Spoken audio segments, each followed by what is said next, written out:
Atenção, esse podcast é proibido para menores de 18 anos. Para quem tem TDAH. Para maiores de 60 anos. Religiosos. Para pessoas sensíveis. Assustadores em geral. Ouça sua.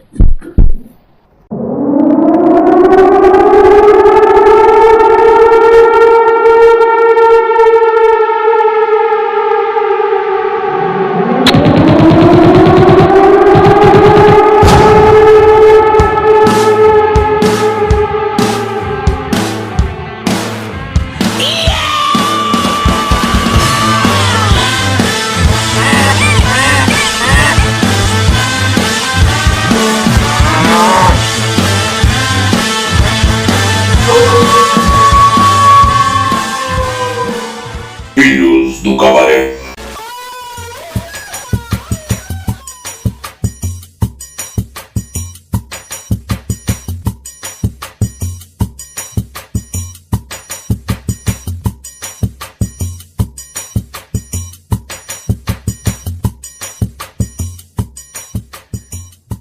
Senhoras e senhores, estamos começando mais um Filhos do Cabaré, esse podcast que é uma porra.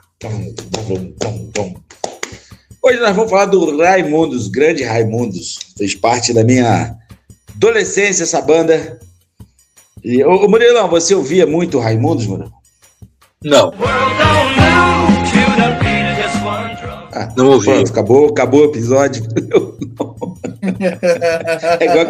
É igual aquele meme do Romário.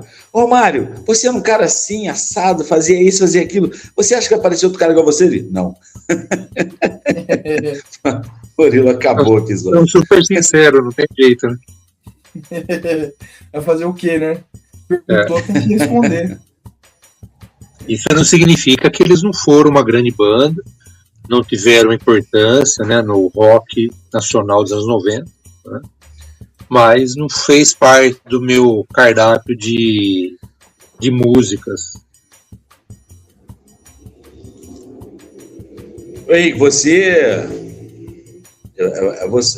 ouvia Raimundos, né? Ou você só escuta música ruim? Não, eu escutava, mas nada muito profundo, assim, igual que a gente estava conversando essa semana já. Estava colocando as músicas mais antigas aí, as mais desconhecidas, não tão a fundo, mas eu conheço algumas, conheço um pouquinho da história, tudo. Eu falei pro Bruno Murilo, a minha maior referência de rock nacional é Raul Seixas. O Raul Seixas, ele é uma referência de rock nacional. É curioso porque ele extrapola gerações, né? Porque você é de uma geração bastante jovem, né? E ainda assim o Raul Seixas atinge vocês. E curioso que o Raimundo, eles também têm um pé no Raul Seixas à medida que eles vão misturando alguns tipos de influências, né? A influência nordestina com o rock, enfim, isso aí é uma coisa que o Raul Seixas fez muito bem, né? E o Raimundos vai, de alguma forma, retrabalhar isso.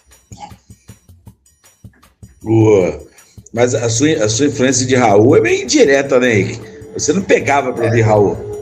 Era seu pai que ouvia Raul e você ouvia tabela. Exato. E aí você acaba perdurando, porque isso acontecia muito na época, né? Era uma coisa que acontecia com frequência. Muito antigamente, quando eu era bem jovenzinho, que eu ainda a gente morava na nossa casa, né? Cuidado. Meus pais ainda eram casados. A casa que a gente morava era bem grande, então tinha festa. Meu pai fazia festa, encontro de amigos com muita frequência. Fazia uma surubada, é isso? É isso que quer dizer, ouvindo Raul.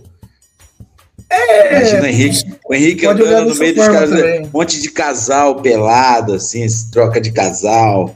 E o Henrique andando no meio lá com aquele óculos fundo de garrafa dele, segurando o cinto de pelúcia e olhando assim. O que tá acontecendo? Você viu quando eu comecei a usar óculos, cara? Comecei a usar óculos faz pouco tempo. Não vem com essa do óculos, não. Mas aí... Caralho, de tudo que eu falei, a única mentira é o óculos. A surubada era verdade. Não sei, cara. Não sei como é que funcionava essa. Eu sei que tinha lá e aí tocava muito Raul. E eu gostava muito, era muito... Caralho, o moleque compromete os pais, velho. Tomar no cu. Olha que maluco. Bastasse ele.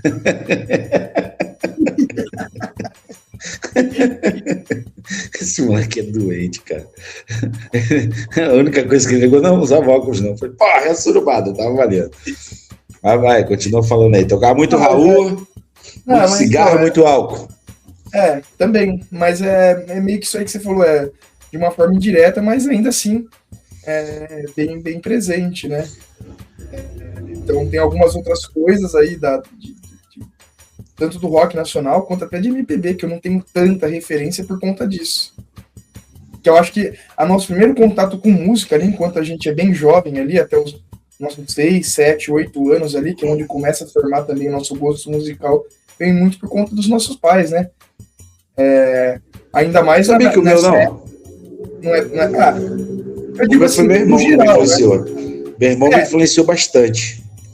Eu lembro, assim, sem querer te cortar, mas só pra te cortando, porque tu fala pra caralho, zoeira. Eu lembro de duas coisas, eu lembro assim, meu irmão ouvia sempre muito rock, eu lembro dele com um gravador, o Murilo vai lembrar disso, era um gravador de cassete, pequenininho, tinha um alto-falante e uma alcinha, assim, é clássico, esse que eu tô falando, esse gravador. E eu lembro de fita cassete que tinha lá do AC/DC, do From Balls About to Rock, que ele via muita coisa ali. Que antigamente, cara, tinha vinil e eles gravavam, se tocava muito cassete, isso era um hábito normal, né? Você gravar os discos que você não conseguia comprar, você gravava, né? Fazia coletânea. Lembro do meu irmão, assim, era tudo organizadinho, ele batia na máquina o nome das músicas, tudo, porra, os cassetes do meu irmão eram todos organizados. E o que eu lembro da minha mãe é que eu me lembro de um rádio relógio que ficava no buffet da cozinha, que tinha uma parte da tarde que tinha o especial Roberto Carlos. Eu me lembro disso assim, que ficava tocando Roberto Carlos. E eu lembro da minha mãe ficar ouvindo Roberto Carlos, assim. Mas, por exemplo, meu pai, eu não lembro do meu pai ouvir música. Meu pai ouvia... A influência do meu pai com rádio é a Hora do Brasil. Eu lembro que a gente ia no mercado, aí voltava à tarde, e a Hora do Brasil era religiosamente às 7 horas da noite. De 7 às 8. Então, às vezes, a gente tava voltando, mano, ninguém podia falar dentro do carro, porque ele tava ouvindo a Hora do Brasil. Entendeu? Era muito doido isso, cara. Mas de música, assim, a minha referência mais é meu irmão. Mas pode continuar agora com... Não, basicamente, mas é basicamente isso que você falou. A referência vem de alguém mais velho ali, bem próximo ali, geralmente de quem tá em casa, ainda mais dessa época que a internet não era tão comum, não era tão acessível, né? Quando eu era pequeno, a internet ainda não era tão comum, nem tão acessível, ainda era de internet de escada, não era que nem vocês, que não existia internet, nem existia computador, né? Mas é basicamente isso que eu quis dizer. A influência vem das pessoas mais velhas. Como eu não tenho uma diferença tão grande pro meu irmão, meio que a gente foi juntar mais os nossos gostos quando ele foi ficando mais velho, ali, quando ele chegou nos seus 15, 16 anos ali, que eu já tinha meus 10, 11 anos. E aí foi quando começou a divergir um pouco mais dos nossos pais, né? Mas eu acho bem válido isso também, porque tem gente que tem essa influência por conta do irmão, né? Do irmão, da irmã mais velha, que é funcional também. E hoje em dia eu percebo também que essa questão é um pouquinho diferente por conta, talvez, do advento da internet, né?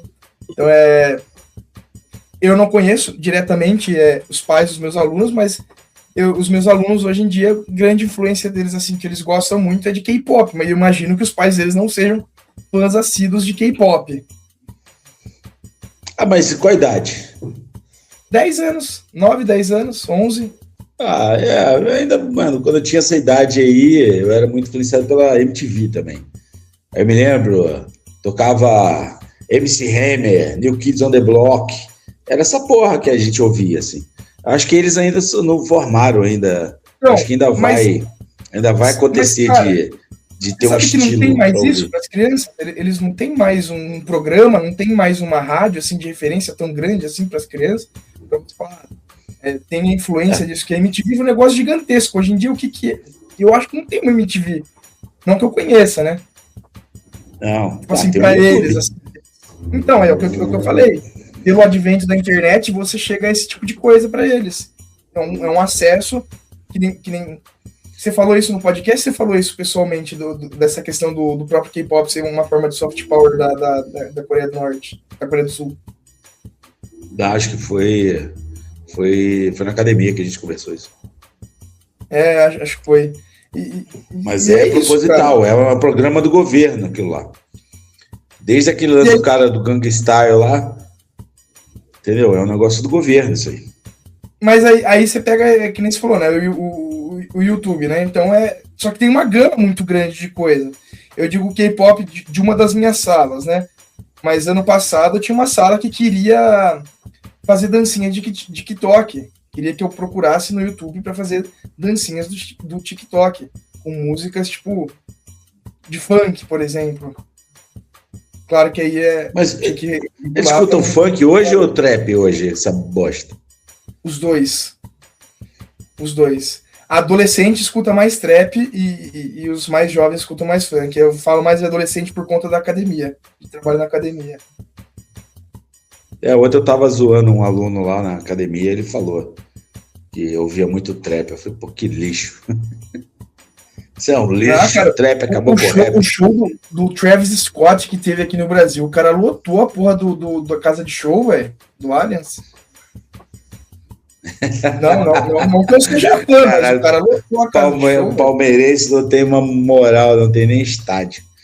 Não tem, agora chama Nu, né? Os caras já... o nome, agora é Nu. É Nu. Puta, os caras tão zoados. Então, Nu, vai jogar no Nu. Que zoa tanto o Corinthians se fuderam aí, ó. Vai jogar no Nu. Aí Nu. É no chiqueiro. Eu chamo de chiqueiro, que é mais fácil. No chiqueiro.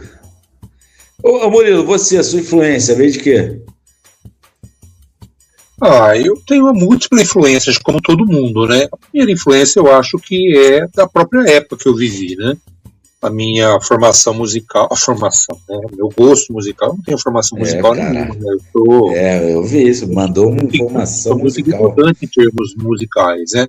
Mas aquilo que eu gosto de escutar, eu acho que assim, a influência da minha época, né? Que foi os anos 80 e 90, foi o que me formou em termos de gosto musical, né?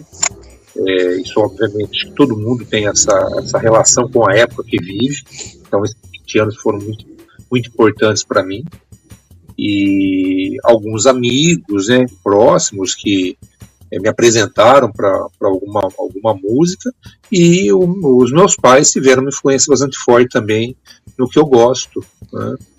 Então, por exemplo, a minha influência em relação a geração que eu vivi, o rock nacional, isso aí foi para mim assim uma influência muito forte.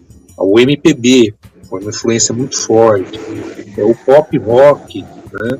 Tear for Fears, The Cure, o Michael Jackson, a Madonna, Cyndi Lauper, enfim, todos depois do Tears for Fears veio o quê? The Cure. The Cure, rapaz. The Cure. Isso daí é sotaque português, não sotaque inglês. Sotaque inglês não fala desse jeito. Cure é mais legal. Mas eu sempre... influência dos meus pais foram, por exemplo, o Frank Sinatra, qual é o nome dela? Aquela grande cantora, ela é cantora e atriz, a Barbra Streisand,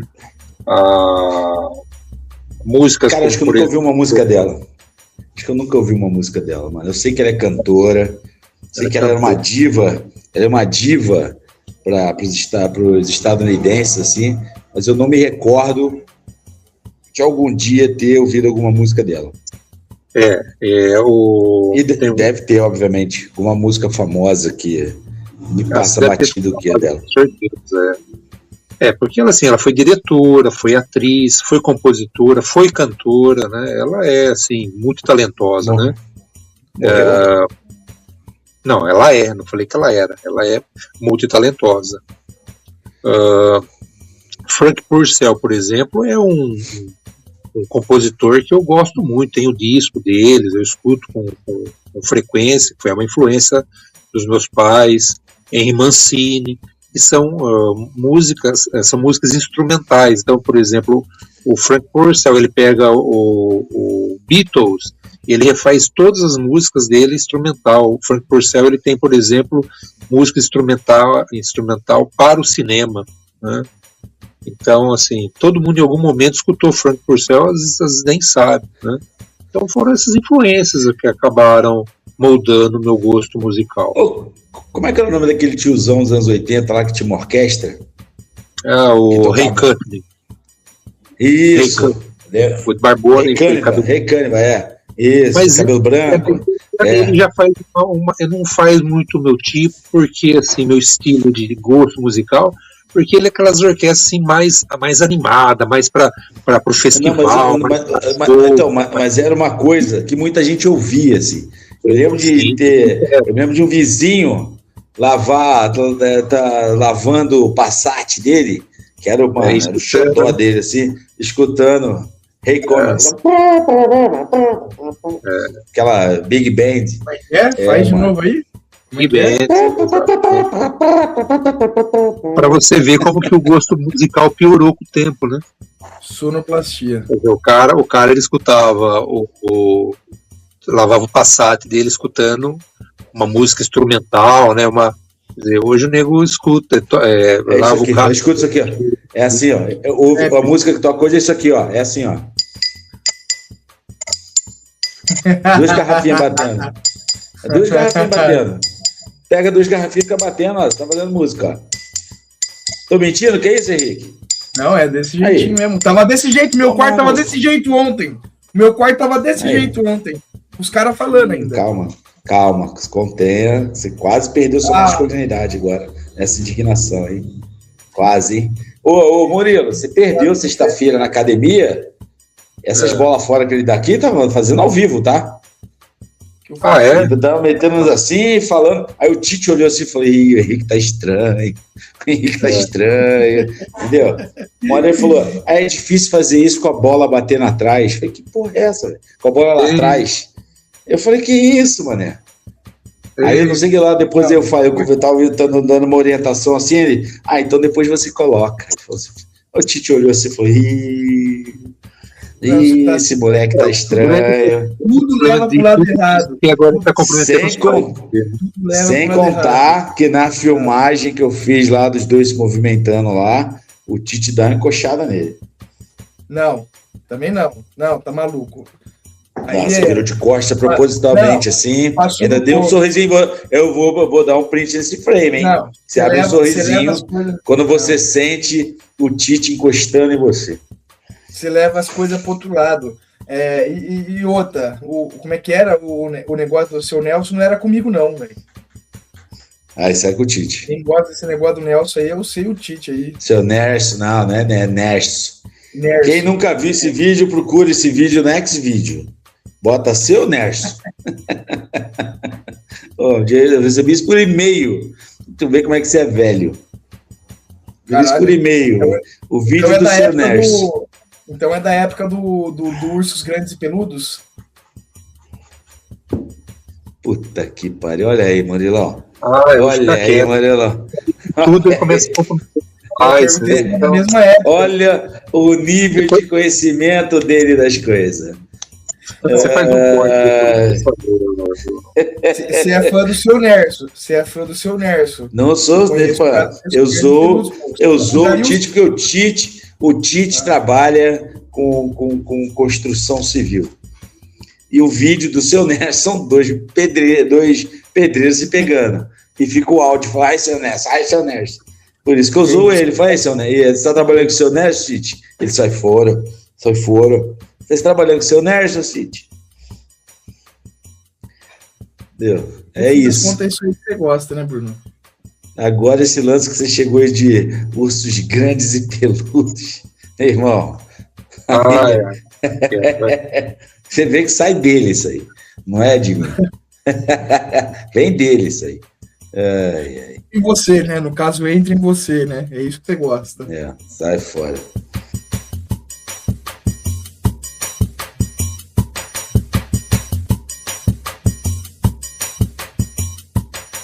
Rapaziada, é o seguinte, hoje a gente vai falar sobre uma banda que apareceu no início dos anos 90 e literalmente meteu o pé na porta.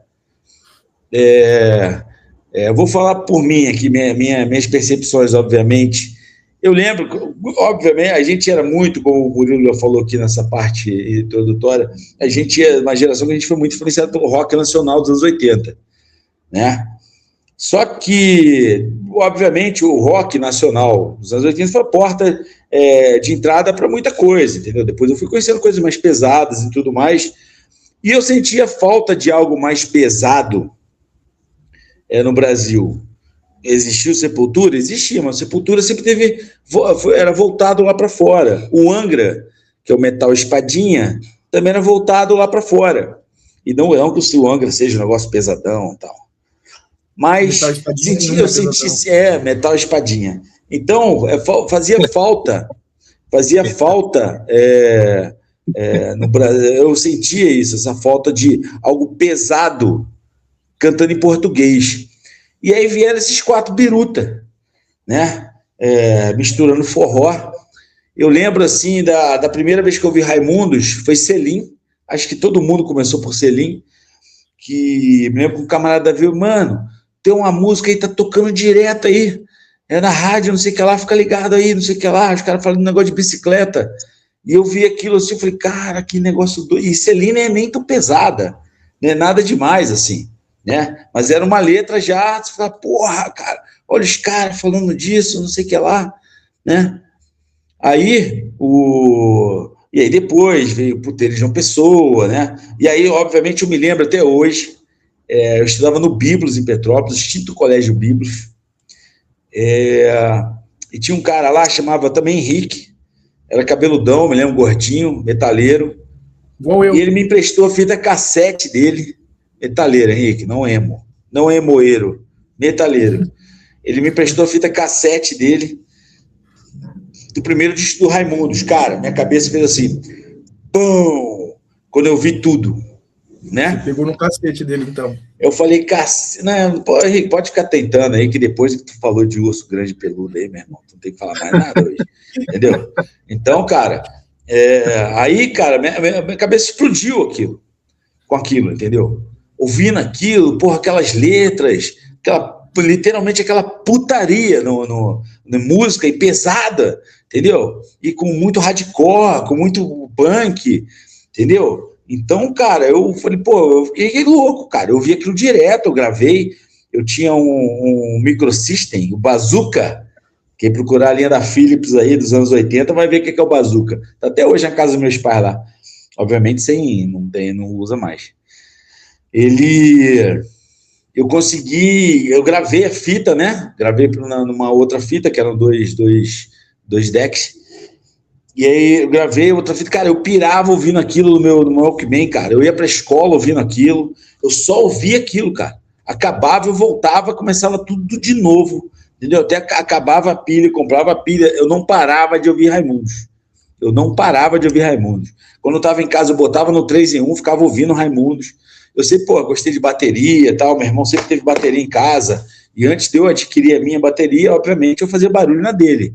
E, mano, eu ficava lá tentando tirar as músicas do Raimundo, obviamente que os vizinhos odiavam aquilo, porque, imagina, só de ouvir Raimundo já incomodava os outros. Imagina um cara que não sabe nada de bateria ficar tentando tirar as coisas na bateria. Era um esporro do caralho. Então, o Raimundo teve uma influência muito foda, assim, na minha vida, né? E eles foram em Petrópolis em 96, a primeira vez. Eles tinham acabado de lançar o Lavô Tá Novo, e a música de trabalho era Só Eu Sei. O Quero Ver o Oco não era nem conhecida ainda, né? E era uma época diferente, tá, galera? Assim, não era um lance que saía um disco hoje, tu já sabia todas de cor, entendeu? CD, nunca foi na nossa época, não era um negócio barato, assim, quanto mais para quem não trampava, nem porra nenhuma, né? Então eu ficava esperando alguém ter para poder gravar, né? Era sempre essa pegada. E aí eu fui pro show do Raimundos, assim. Eu me lembro que eu vi o show, foi lá no Petropolitano. Eu vi o show, eu e uma menina que a gente só estudou junto, não teve nada assim, em cima de uma mesa. Assim, uma menina, deu mais duas meninas em cima de uma mesa. A gente ficou em pé em cima da mesa, assim, era debaixo do mezanino, assim. Eu me lembro que eu ficava com a mão assim, meio para cima, encostando no teto para não bater a cabeça, né? E a gente viu o show ali, porque elas eram mais baixas, assim, a gente estava no fundo, não conseguia ver. E eu me lembro, cara, eu despiroquei com aquilo, falei, caralho, puta, é isso que eu quero ser. E eu me lembro que eu tinha muito disso quando eu era moleque, assim, eu queria ser um dos caras do Raimundos, entendeu? Então, obviamente, eu não poderia ter o cabelo do Rodolfo, mas, pô, eu queria, sei lá, então eu falei, puta, o Digão é gordo, o Fred é gordo, vou tentar imitar o jeito deles se vestirem. Aí, porra, a aba coisa de menino, isso, né, seus 15, 16 anos, né? A aba de boné do Digão não é curvada, ela é quebrada no meio. Eu tenho um boné até hoje, da Hang Loose, que eu quebrei no meio a aba assim, e ela é reta, né? Ela não é curvada. Então, cara, foi esse monte de coisa, assim, né? Aí veio Lapadas do Povo também, que eu vi muito. Aí eu já tinha uma renda, né? Consegui comprar o CD. E eu via muito, que é bem pesado Lapadas do Povo. E eu comecei assim, a me distanciar do Raimundos quando o Raimundos veio com o Song Forever, que aí aconteceu. Tem música boa ali pra caralho, ali, tem música legal. Mas meus camaradas que eu vi um funk, que eu vi um pagode no carro, estavam ouvindo Raimundos. Aí eu falei, opa, peraí, tá ligado? O negócio tá muito popzinho, tá ligado? Já tá muito popular. Isso me incomodou bastante. Aí eu me distanciei um pouco de ouvir Raimundos, assim, né? Mas foi a época também que estourou Charlie Brown, essa época aí. Já tinha passado do Mamonas, né? Que isso é até uma coisa que a gente pode conversar aqui, que até eles constam no documentário que eles lançaram Lapadas do Povo meio que em resposta ao fato das pessoas acharem que o Raimundos existia por causa do Mamonas. O Raimundos é anterior aos Mamonas, né? Só para você ter uma ideia aí. Então, eu até teve o lance eu fui aqui em 2000, o ano que eu mudei para cá, o Raimundos tocou na Festa do Peão. Lembro que foi uma quarta-feira, assim. E eu fui ver o show, fui sozinho e tal, assim. E depois eu vi outras 2 vezes o Raimundo, mas com a formação original essa foi a última vez. Né? E depois, quando eu vi, já era essa formação sem Rodolfo. E acho que uma nem tinha um Caniço quando eu vi em 2011. Eu acho que já não tinha um Caniço. O Caniço estava fora da banda nessa época, eu acho. E era só o Digão, assim. Mas aí também era em festival, assim, não coisa que eu falo, puta, eu vou no show do Raimundos. Era um festival que o Raimundos ia abrir e eu tava lá, né? E aquilo, era legal que tinha aquela nostalgia, né, de ouvir aquelas músicas, ficar cantarolando, falar, caralho, assim, de cor as letras ainda. E até hoje em dia, que na academia eu botei um playlist, porque depois de falar para vocês aqui, depois do documentário, eu meio que, assim, fiz as pazes com o Bruno que eu via Raimundos. Entendeu? Porque eu peguei ranço do Digão, que é um puta de um babaca do caralho, né? Eu peguei o ranço dele, assim, das merdas que ele fala e tudo mais, mas o cara tem o direito de falar as merdas que ele tem, né? Não quero que o cara pense como eu, não. Deixa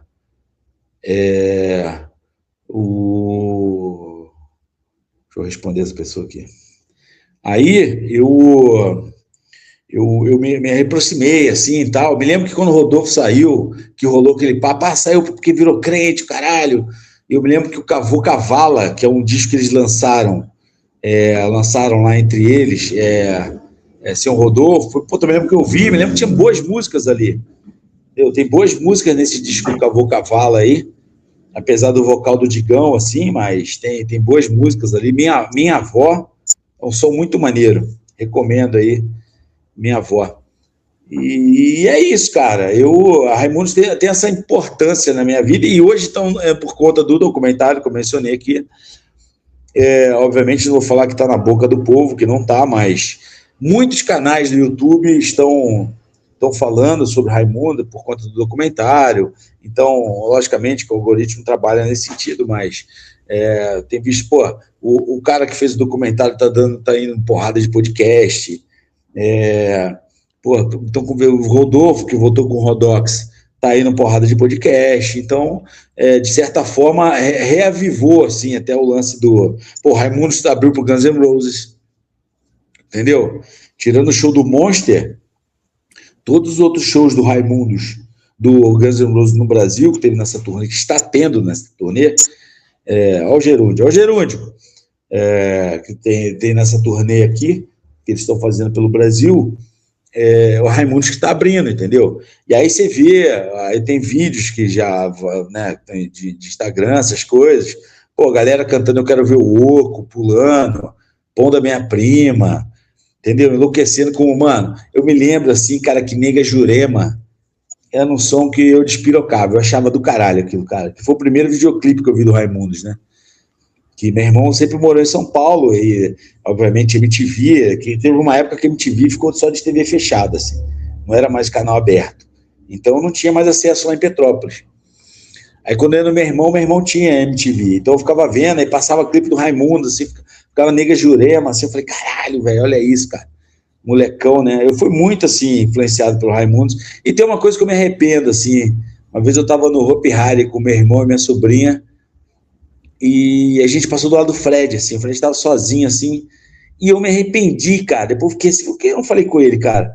Eu falei, pô, cara, obrigado pela adolescência que você me proporcionou, cara. Eu falei, depois eu não cheguei a falar com ele, mas depois fiquei, pô, por que eu não falei com o cara, né? Porque, pô, eu ficava vendo o que o Fred fazia, tentava imitar na bateria, né? E isso que o Fred é um baterista muito, muito fraquinho, né? Então, mas, sabe, é aquelas influências que a gente tem na adolescência. Hoje é que não é, hoje é o K-pop. Na minha época, eu te chutava a Raimundos. Então é isso, vai caber minha parte introdutória aqui, eu vou lá buscar uma cerveja. Fale, Murilo. Fale, Murilovski. Raimundos, ele é um... Assim, a gente precisa conceitualizar também, né? Que os anos 80 e os anos 90 foram 2 décadas do politicamente não correto. Foram essas décadas em que tudo era permitido. Não significa que tudo era bom, mas tudo era permitido. O Raimundos, ele vem nessa toada que não se tinha limites no que se pensava, no que se dizia, no que se fazia. E Raimundos é considerado, inclusive, por alguns, é considerado uma das maiores bandas dos anos 90, e para alguns especialistas é considerada a maior banda dos anos 90. Certamente eles vão anteceder o que é aí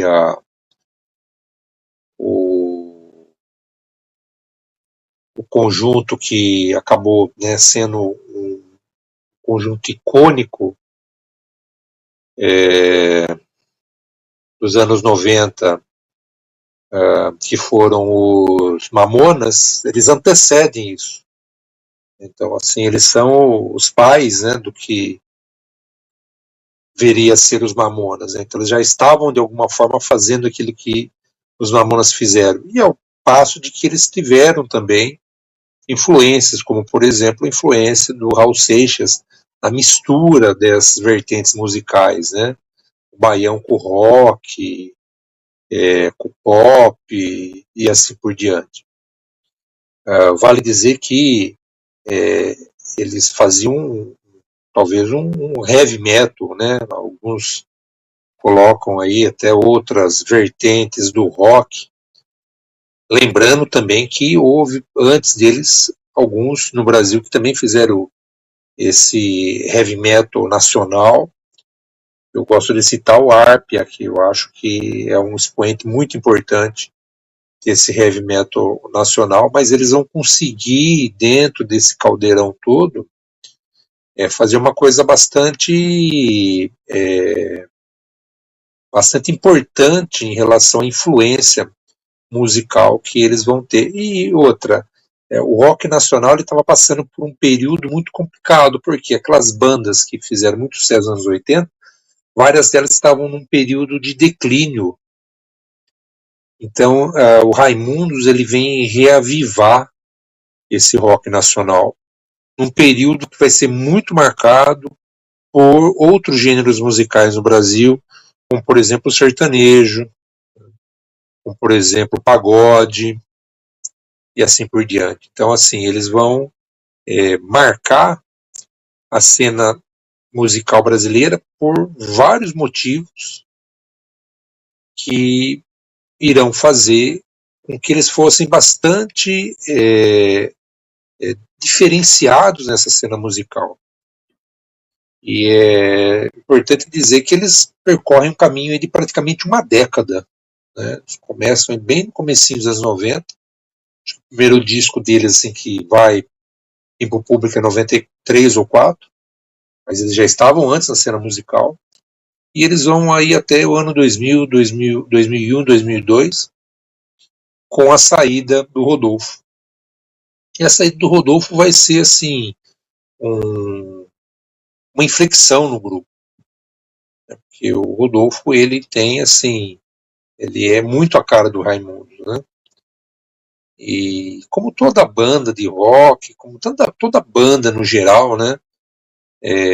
A convivência constante, o dinheiro, a fama, as drogas, toda essa relação vai ser bastante custosa pro grupo. E o Rodolfo, quer dizer, uma coisa que é sabida, né, todo mundo é de público, né, o envolvimento dele com a droga, especificamente com a maconha, com a cannabis. Ele diz que ele faz o uso desde muito jovem, né, desde os 13 anos. E a conversão dele ao cristianismo, né, ele vira evangélico, acho que é da igreja, qual que era a igreja, não me recordo agora, faz com que Bola de Neve. Era Bola de Neve? Eu não sabia, não lembrava. Bola de Neve. Ele vai fazer com que ele reveja a posição dele em relação à música, em relação ao mundo. E essa saída do Rodolfo é uma saída que ela é muito discutida, né? Hoje menos, eu acho, mas ela foi muito discutida, porque alguns dizem que não foi muito saudável ele ter saído. Né? Ele era um viciado crônico, né? Na maconha, enfim, todos os efeitos deletérios que a droga, essa droga especificamente tinha, ele tinha todos esses efeitos, e um reencontro com um amor antigo que ele teve na juventude, na adolescência, não sei bem, fez com que ele revisse essa posição, revisse essa questão espiritual dele, e segundo ele, a igreja nunca proibiu ele de nada, mas que aquilo que ele cantava, aquilo que eles colocavam na música, o repertório, vamos assim dizer, né, o linguajar utilizado não fazia mais parte do contexto no qual ele estava vivendo agora, que é essa conversão a Jesus, né, dentro da igreja evangélica mais especificamente. Então alguns dizem que foi muito bom para ele, depois acho que uma década de banda, pegou a banda de surpresa, né, viram na mídia que ele tinha deixado o grupo, isso aí deixou eles bastante enfurecidos, né?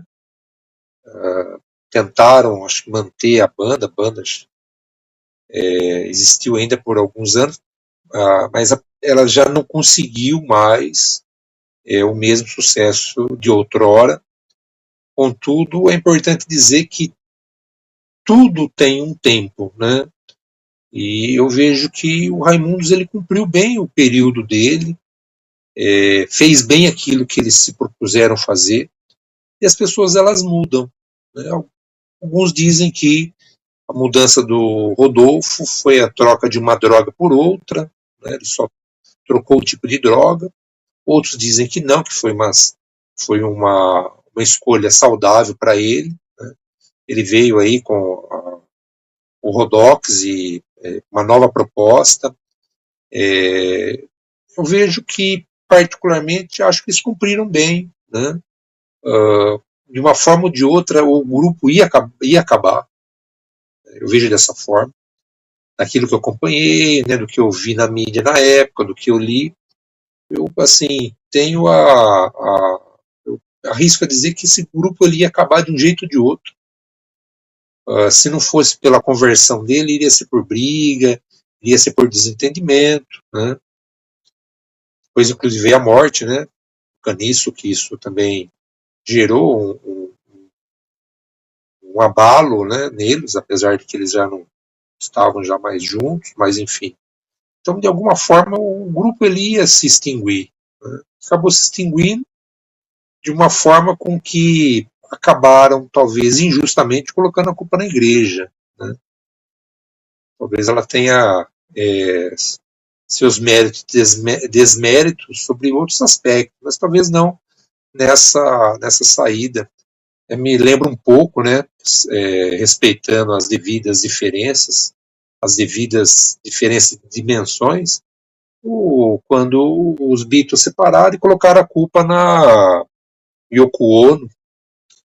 Muito tempo depois, o McCartney falou que isso era uma besteira, falou, eles já estavam em desgastes, falou, essa separação ela ia acontecer, né? Yoko Ono, ela tem os seus defeitos e qualidades, como todo mundo falou, mas a separação em si não tem nada a ver com o Yoko Ono, né? Segundo o McCartney. Então, eu particularmente acho que também não. A igreja ela acabou talvez sendo um catalisador de alguma coisa que já estava a caminho de acontecer, né? Isso ia de alguma forma acontecer. E eu vejo que eles deixaram um legado, né? Desse tipo de rock, né, que eles se propuseram fazer, da ironia que eles colocaram na música, dessa nova abordagem cultural, dessa nova abordagem de estilo, né, que eles se propuseram fazer. Eu acho que eles fizeram bem, né? Acho que eles conseguiram cumprir esse papel. Às vezes se espera que, no caso que nem o Raimundos, que eles tinham um espaço muito grande, que eles fizessem mais em termos talvez até políticos ou sociais. Eu acho que eles até conseguiram fazer algumas coisas importantes nesse sentido também, mas tudo se transforma, tudo passa por transformações, e o tempo ele se encarrega disso. Então, naquilo que eu acredito que eles tentaram de alguma forma fazer, tentaram de alguma forma mostrar, eles cumpriram, né? E como nada sobrevive ao tempo, eles também, a banda também acabou passando por transformações e deixou o legado que era possível deixar na época.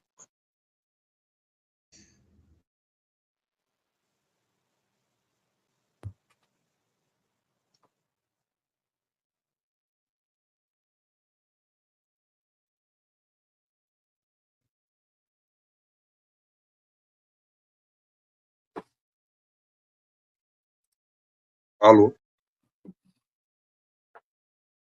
Alô? Alô? Alô? Voltou? Olha só, eu tô falando aqui com o microfone fechado. Eu acho que eu tava falando a mesma coisa também. Só uma coisa. O Murilo, você falou aí você fez um apanhado dos fatos, assim, né, dos fatos da história do Raimundos, vamos colocar dessa forma. E tem uma coisa assim que nem quando você falou relacionado ao fim, assim, que isso é uma parte que está no documentário. Obviamente que não foram coisas assim, o Rodolfo do dia para a noite virou crente, nada disso. As coisas que você vai notando no documentário, as coisas tiveram uns starts. Primeiro, eles não eram assim... o ambiente na banda era muito ruim, né? O ambiente era muito ruim, por diversos momentos no documentário, assim, o Rodolfo fala, que é aquilo, que os caras fazem um apanhado da vida deles, tal, e o Rodolfo fala, minha casa sempre teve muito grito e muita briga, E falei, no Raimundos, o grito e a briga sempre vinham do lado do Digão. Sempre vinha do lado do Digão, né? Todos os gritos vinham de lá. E aí, por exemplo, o Fred e o Caniço ficaram anos sem se falar, eles na estrada, anos sem se falar, entendeu? Por causa de uma confusão, uma vez no ônibus, ficaram sem se falar. O Digão e o Caniço também tinham seus problemas, entendeu? O Rodolfo com o Digão tinha seus problemas, né? E aí depois também teve o lance, é que você começa a ver, assim, se você for fazer uma trajetória, você começa a ver, por exemplo, quando as coisas começaram a desandar. A primeira coisa que fez desandar, tudo bem ter essa questão de ambiente, caralho, mas as pessoas acabam, isso, porra, no grupo de amigos, eu, por exemplo, todos os meus amigos de infância, eu fui um cara que fiquei sem falar com todo mundo, entendeu? Em algum momento da minha vida eu briguei com alguém e fiquei sem falar com essa pessoa. Né? Eu sempre fui esse cara, então isso é normal, isso não evitava da gente conviver, de jogar bola, de ir para baile junto, a gente só não se falava, né? E aí o que acontece foi a questão dos direitos autorais. Isso foi um negócio que pegou muito mal na banda, muito mal, né? Porque quando você faz uma música, obviamente você junta os quatro, mas aí tem o letrista, aí as letras eram do Rodolfo, mas a música era do Raimundos. Então a parte da música dividia em 4 e a letra ficava só pro Rodolfo. Então o Rodolfo ganhava mais dinheiro com direito autoral, né? Então isso foi gerando uma briga. E o Rodolfo falou, mano, eu não quero nada mais do que meu direito, eu não tô pedindo nada que ele seja de vocês. Só que aí os caras também entendiam o seguinte, falaram, porra, a gente é uma banda, cada um faz suas coisas junto, assim, né, em prol da banda. Por exemplo, o Fred, que quem não sabe é o seguinte, o Rodolfo e o Digão eram amigos de infância, eles têm essa proximidade, moravam na mesma rua, eram filhos de nordestino, daí vem a influência de música nordestina no Raimundos. O Caniço era um cara mais velho que eles, que mesmo assim andava com eles, assim, né? Os caras até falavam, o Caniço é tipo um irmão mais velho nosso, né? Que aí falava que era o Caniço e os filhos dele, né? Que ficavam andando o Caniço e aquela molecada atrás. Tanto é que eles falam os filhos do Caniço, que eles falam tem na música Liga Jurema, que eles falam assim, e os filhos do Caniço vieram ajudar. Os filhos do Caniço é o Rodolfo e o Digão, que era uma molecada, e andava com o Caniço, que era mais velho. O Fred veio depois, num outro momento, tal, né, para assumir a bateria. O Digão era o baterista inicialmente, né, e o Digão é bom baterista, tá? Bom baterista. Talvez seja melhor baterista do que guitarrista. Mas não é o caso aqui. Então, o que acontece? Aí teve essa questão do direito autoral. Isso aí já deu uma balada no grupo. E aí depois teve a questão o Rodolfo conheceu essa menina lá em Santa Catarina, né? E que hoje é a esposa dele e tal. E ela tem uma influência grande no estilo de vida que o Rodolfo tem agora. Não foi como a Yoko Ono, vamos colocar dessa forma assim, a fama da Yoko Ono, melhor dizendo. Mas aí ela teve essa influência na vida dele, assim, né, de chamar mais na responsabilidade das coisas. Falou, mano, na casa dele tinha um colchão no chão, um tijolo de maconha na geladeira toda vazia, só um tijolo de maconha na geladeira e um monte de conta atrasada em cima da mesa. Ela falou, não tinha mais nada de imóvel. Aí ela começou a falar, não, você tem que comprar móvel. Sabe aquele lance que a mulher que veio para acertar a vida do cara? Mais ou menos foi isso. E aí teve uma coisa também, que o Raimundos foi pro Japão, tocar no Japão. E falaram pro Rodolfo, não leva porra nenhuma de droga com você, porque no Japão isso dá uma merda fodida. E ele ficou caretão no Japão. Isso começou a fazer mal para ele, né? E nisso, né, todas as coisas vão acontecer no mesmo tempo, né? Teve o lance de direito autoral, esse lance de ter ido para o Japão não poder ter usado droga, ter ficado careta, o lance dessa mulher que entrou na vida dele. E essa mulher acabou, acho que uma vez foi na academia, conheceu uma amiga, uma irmã de igreja, e aí elas foram um dia lá na casa rezar e tal, e o Rodolfo até contando, isso é engraçado. Ele fala assim, mano, eu tô maconhado, doidão pra cacete, aquelas crentes gritando, cantando na minha sala. Ele falou assim, eu achava uma comédia, né? E ele passou, que ele o seguinte, ele falou assim, eu marquei 7 segunda-feiras.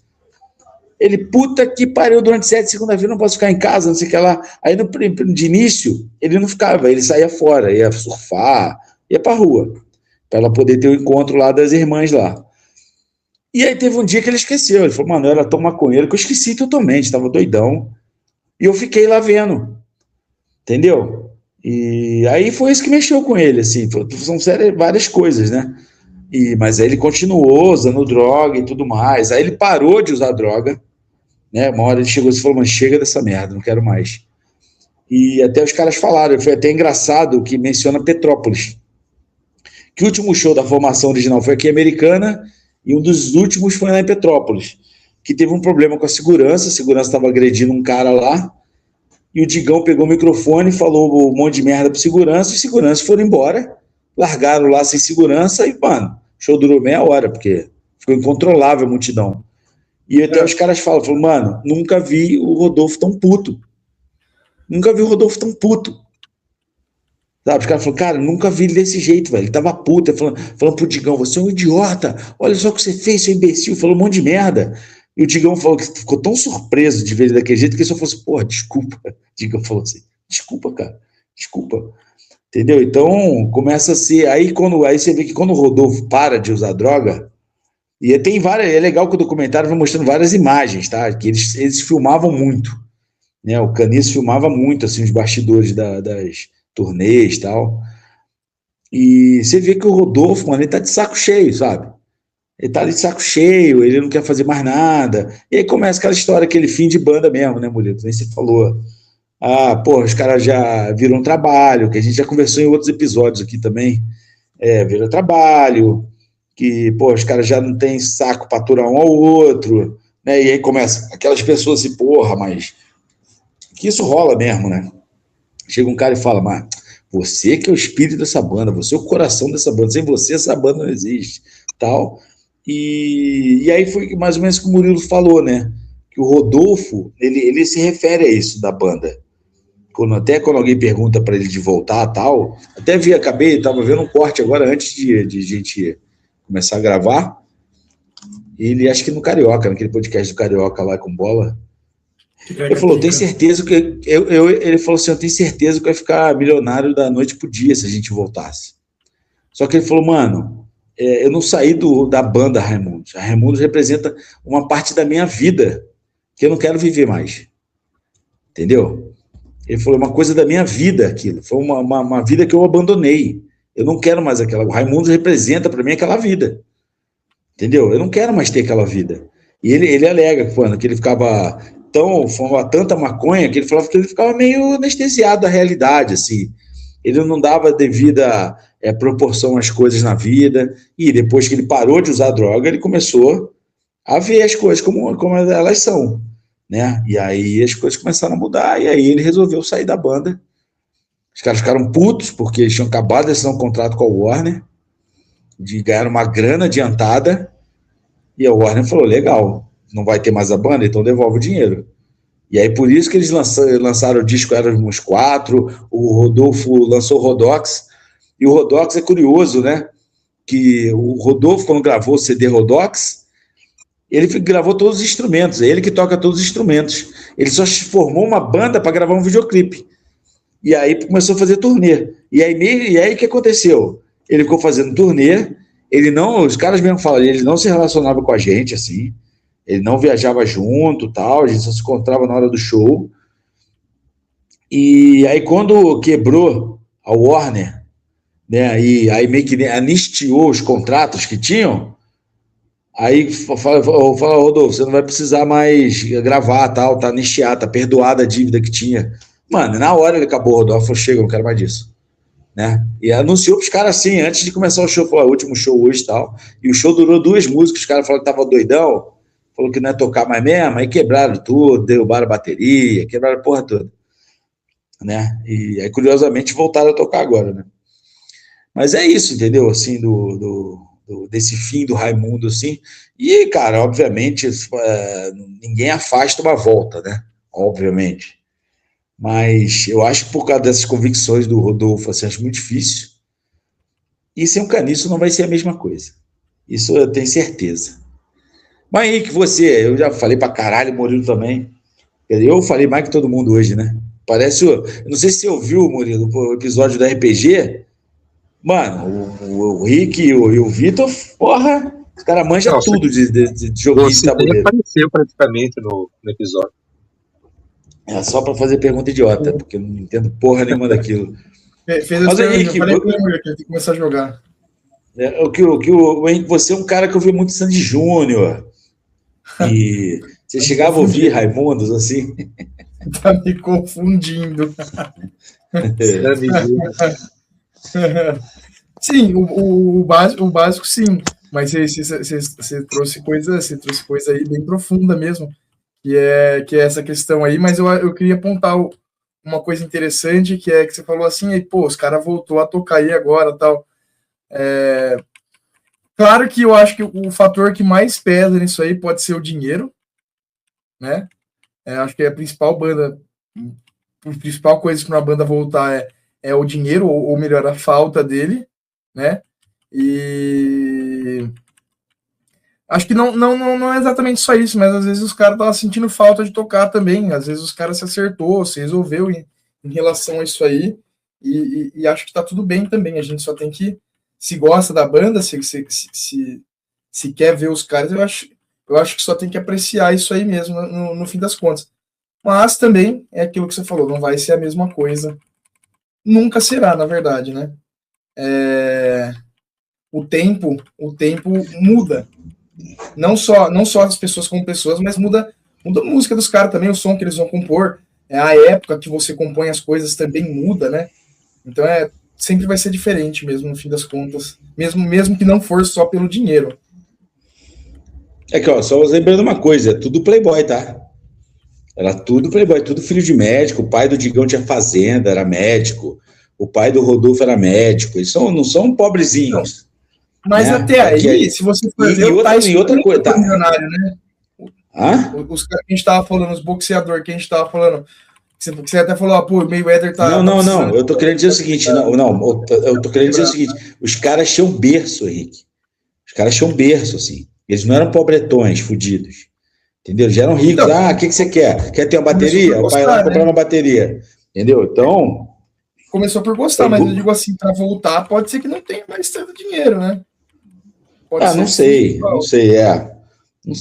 É que, mano, o Rodolfo, por exemplo, tá no meio de uma coisa que faz muito dinheiro. Entendeu? O Bobeia faz mais dinheiro do que faria com a banda. Né? Que ele não é só crente, né, mano? Vamos colocar aqui, né? Pastor também faz dinheiro só por ser pastor, né? Entendeu? Ele as palestras dele, entendeu? Então, é um circuito fechado, assim, que a gente desconhece, como, por exemplo, aquela banda Catedral.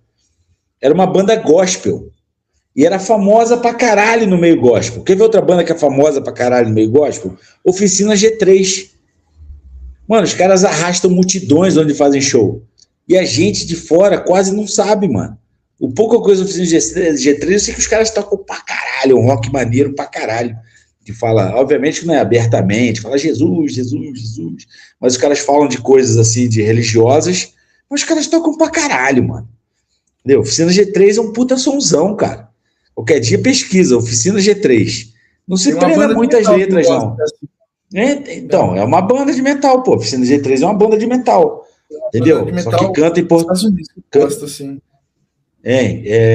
Canta em português e coisas de religião. Entendeu? P.O.D. P.O.D. é uma banda cristã, cara. É que a gente não se apega muito à letra, pelo menos não me apego. Mas P.O.D. é uma banda cristã. Né? É uma banda cristã, tipo de crente. Eles vieram no ano passado, né? Eles vieram no final do ano passado. Geralmente eu gosto de P.O.D., mas geralmente os caras vêm assim numas datas muito merda. Então, terça-feira, entendeu? Lá na puta que pariu em São Paulo. Aí fodeu. Não, eles tocaram no Carioca, não é tão longe. É longe, mas não tanto. Não, mas eles vieram com uma outra banda de cristã, velho. Quinta-feira no Carioca. Aí me fode, pô. Entendeu? Aí me fode. Tá ligado? Igual o Suicidal Tendencies também, só vem data merda. Entendeu? Tá certo que eu já vi, tô lá feliz que eu já vi Suicidal Tendencies na vida.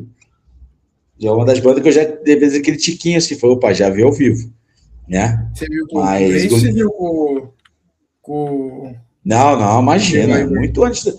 Quando eu vi, o Grace era criança. Eu devia ficar tocando bateria em casa ainda. Eu vi em 2009, no centro de São Paulo, na virada cultural. 9 horas da manhã no domingo. Mano, a rua lotada, velho. Rua lotada pra ver Suicidal Tendencies. Bom pra caralho. Outra coisa também que eu vi virada cultural em São Paulo, Living Color, 3 horas da manhã na Estação da Luz. Do caralho, velho. Do caralho. Já foi bons tempos de virada cultural. Hoje só vem bosta. Então, cara... Do a polícia sair para não dar merda. Então, cara... esse lance tudo bem, grana, todo mundo quer ganhar grana, né?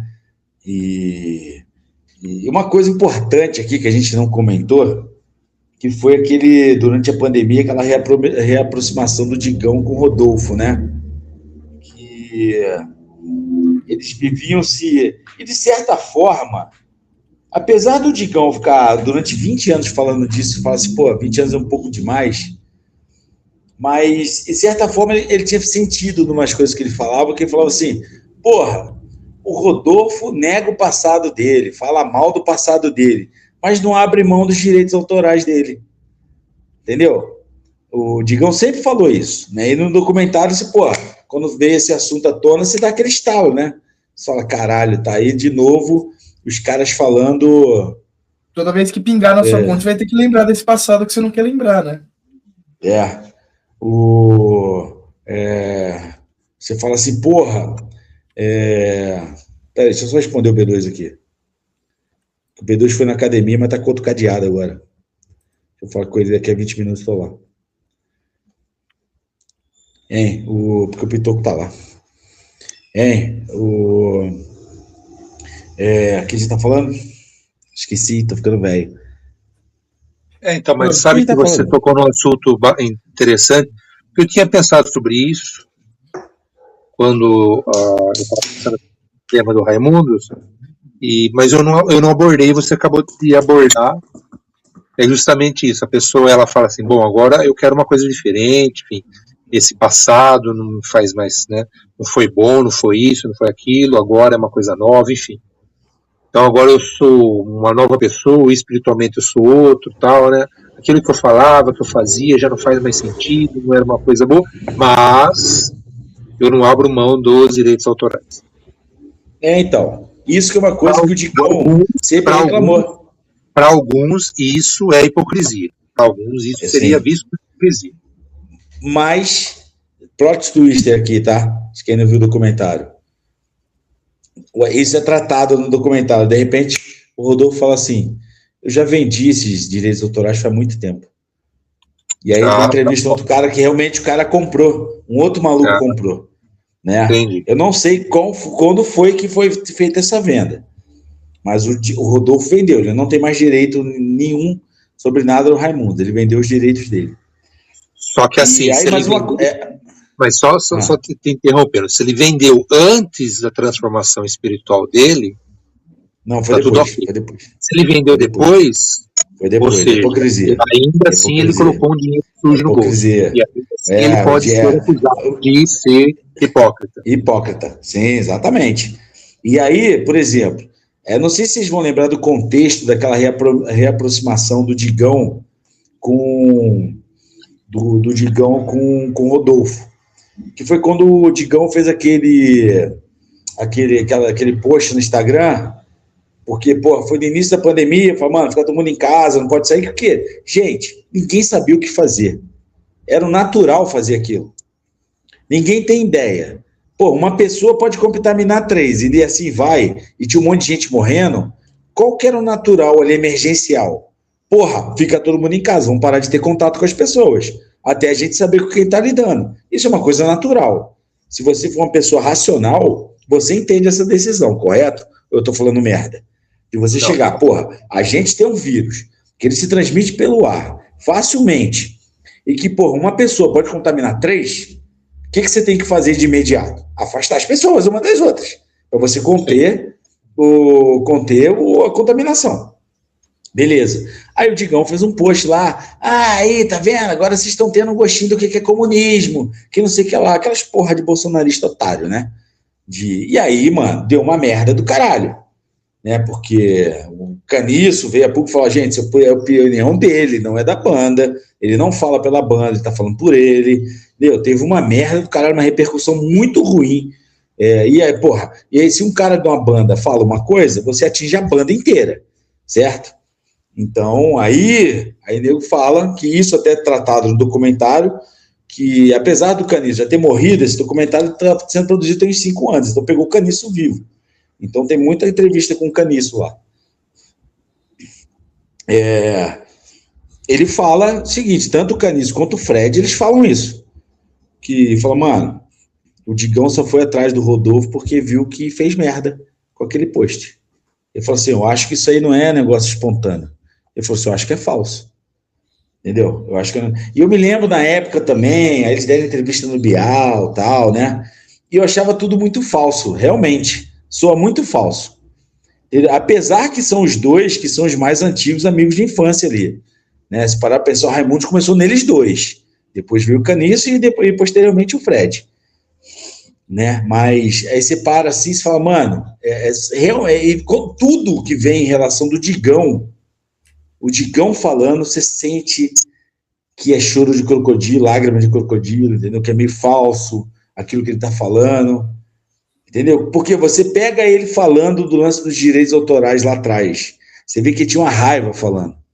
E o tom de voz, cara, que é aquilo, quando o cara ameniza o tom de voz, fala assim, nossa, mas porra, quando o cara vai contar a história e suaviza o tom de voz, mano, isso pra mim sempre me soa muito falso. Em qualquer situação, tá, gente? Né? Só porque o Digão pensa completamente diferente do que eu penso, não.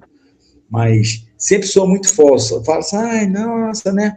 Então, aquilo também trouxe uma visibilidade do caralho pro Raimundos. Obviamente. Né? As pessoas voltaram a falar de Raimundos. Pô, será que vão voltar? Será que não vão? Entendeu? Essas coisas. Né? Mas... Agora, uma coisa que você não pode tirar o mérito do Digão, apesar de ser um puta de um babaca. Ele mantém o Raimundos vivo. O Raimundos está vivo hoje, existe. Aí, a bosta. Episódio sobre Raimundos, aí passa um corno ouvindo merda, trap. Hein? Era funk, pô. Não, é funk, verdade. Eu falei trap, mas eu pensei no funk e falei trap. A vontade de falar mal do trap é tanta que eu até confundo. Ele tem o mérito dele, de manter o Raimundos vivo.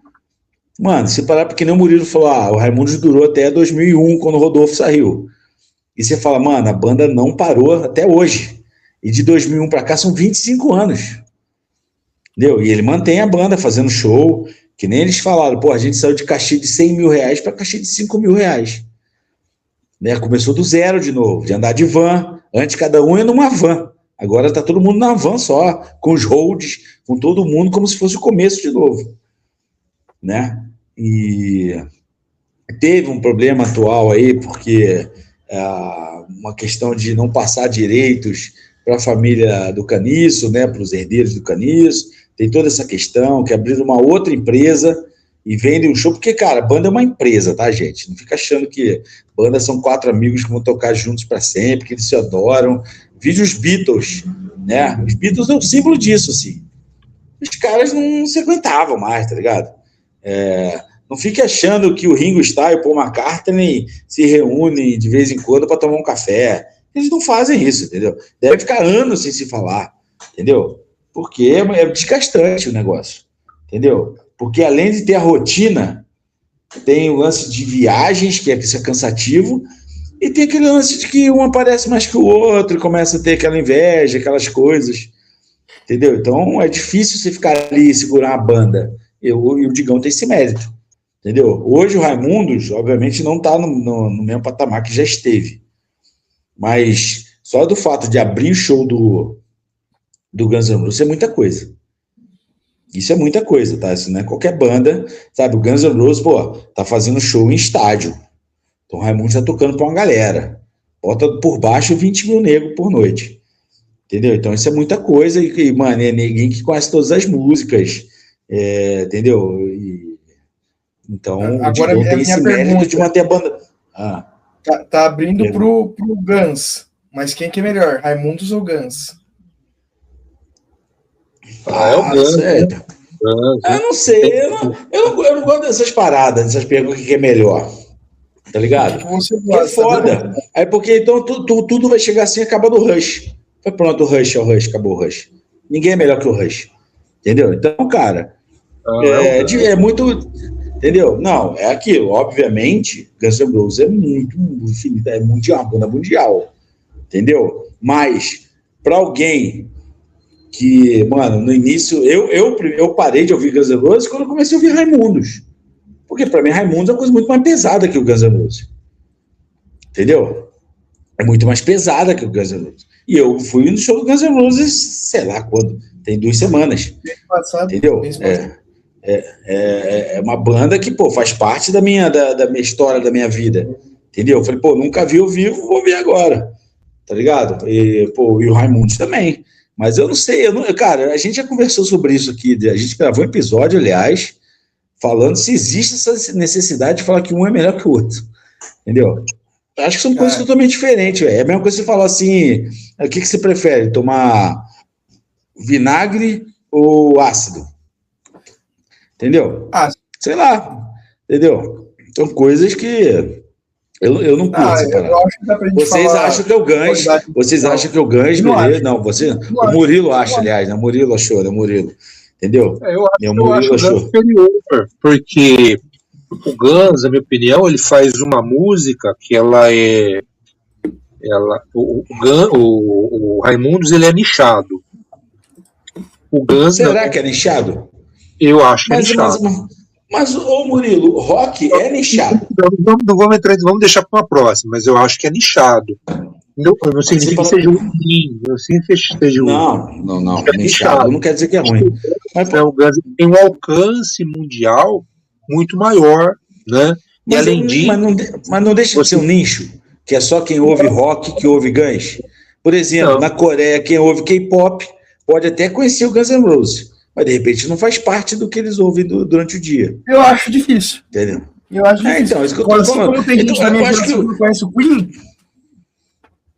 Isso é inacreditável, tá? Entendeu? Só para dizer aqui. É igual na faculdade, eu me lembro até hoje, eu tinha um jornalzinho chamado Manifesto, um panfleto revolucionário, obviamente. Estudante de direito tem que ser revolucionário, de esquerda, canhoteiro. E aí, tinha artigos escritos por alunos que usavam pseudônimos, ninguém que precisava se identificar. Né, alunos escreviam, pediam para escrever e tal, ou então eu falei, mano, tá a fim de escrever, falar sobre isso. E aí todo o panfleto, a gente lançou 10 panfletos, eu tenho até hoje, lançou 10 panfletos e sempre tinha uma biografia de início. E o terceiro, manifesto número 3, foi o Gandhi. E as pessoas não sabiam que era o Gandhi. Isso é inadmissível.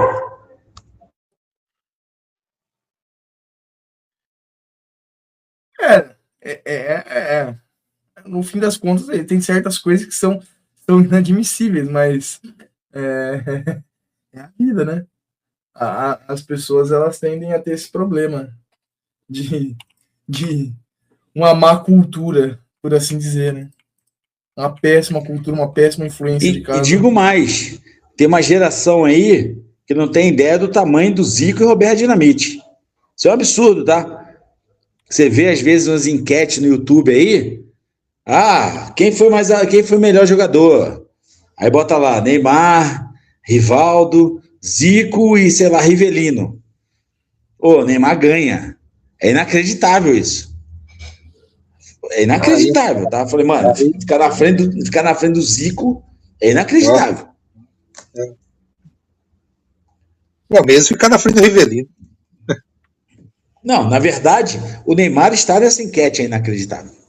É inaceitável. Eu também acho. Entendeu? A mesma coisa. Quem é mais artilheiro? Entendeu? Por exemplo, então, eu já vi algumas enquetes também que botam assim, quem que era melhor fazendo tal coisa? Aí tem lá Dinamite e tal, papá. Porra, tu fala, mano, caralho. Eu falei, só Enzo vota nessa merda, né? Porque, mano, visivelmente, o Dinamite faz isso melhor que todos os outros aqui.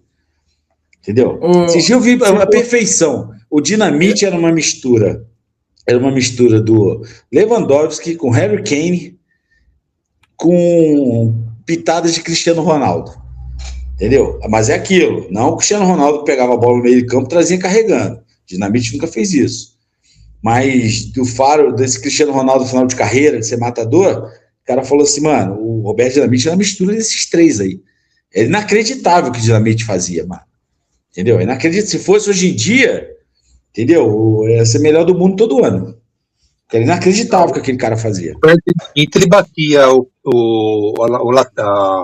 escanteio e corria para cabecear. Só isso. Exatamente.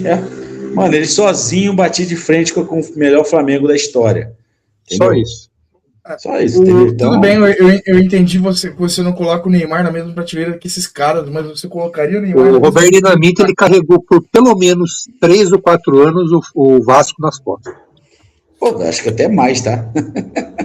Até mais, entendeu? Tinha época que o Vasco só tinha um time de nego voluntarioso e ele ia lá e, mano, aquele Flamengo de Zico Júnior, Adílio, Andrade, Mose, Leandro, entendeu? Toda essa galera aí, Júlio César Urigeller, e o Vasco do Dinamite batia de frente com os malucos, cara. Entendeu? Ganhava, perdia, entendeu? Até os caras falavam isso, mano, puta que pariu, vamos jogar contra o Vasco do Dinamite. Entendeu? Então, cara, era uma pica isso aí.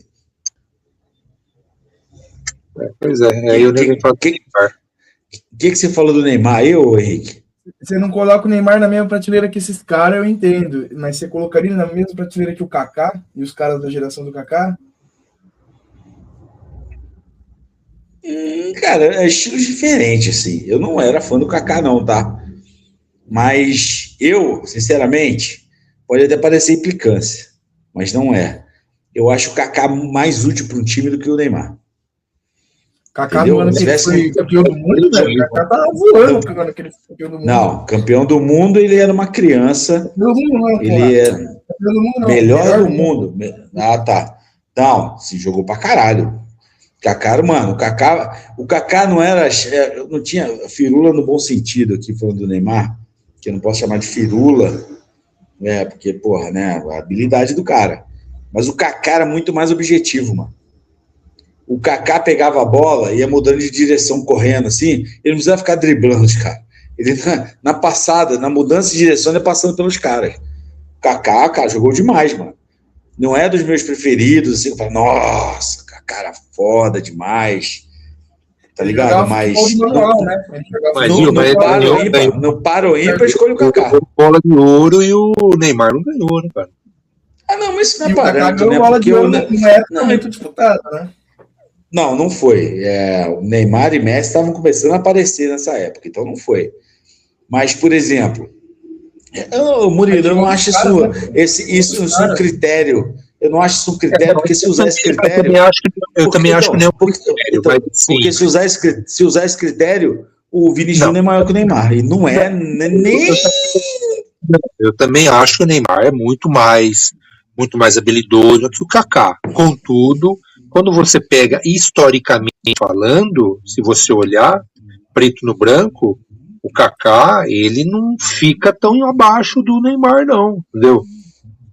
Como jogador do time. Não, o Kaká sabia jogar bola. Eu só falando que o jeito de jogar era muito mais objetivo do que do Neymar. Ele ganhou de títulos, né? Sim, sendo protagonista. Sendo protagonista, não coadjuvante, como o Neymar foi coadjuvante do Messi. Sim. Então, assim, fala assim, não, o Neymar é muito mais talento, né?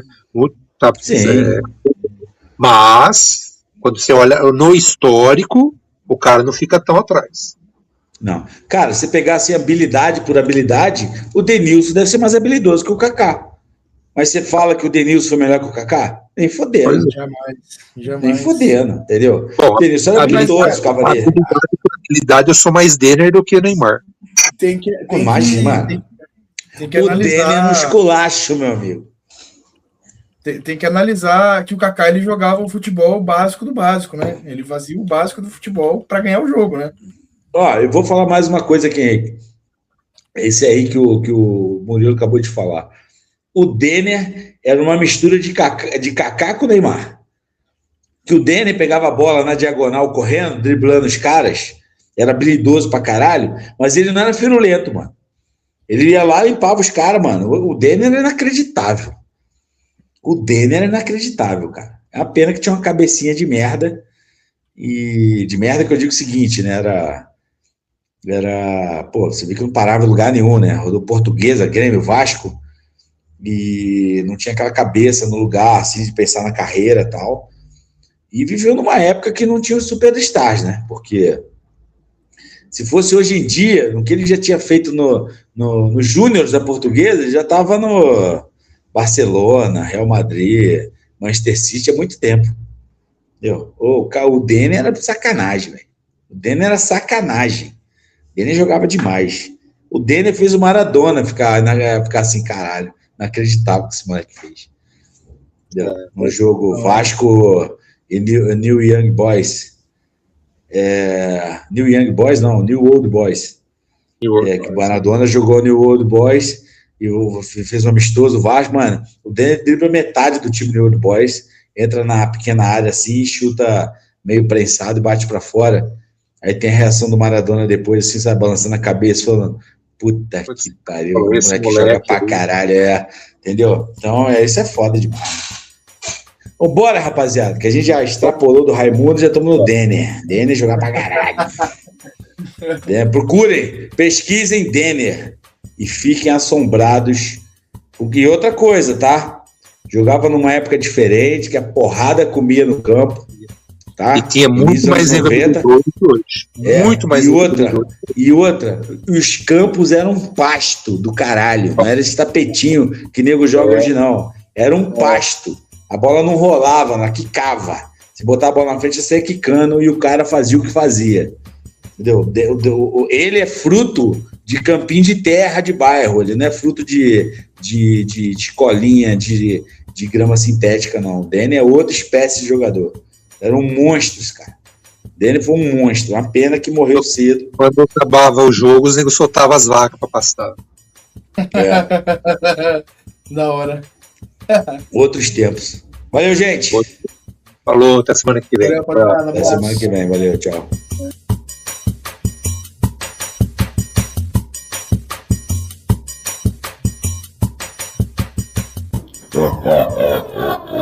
Filhos do Cabaré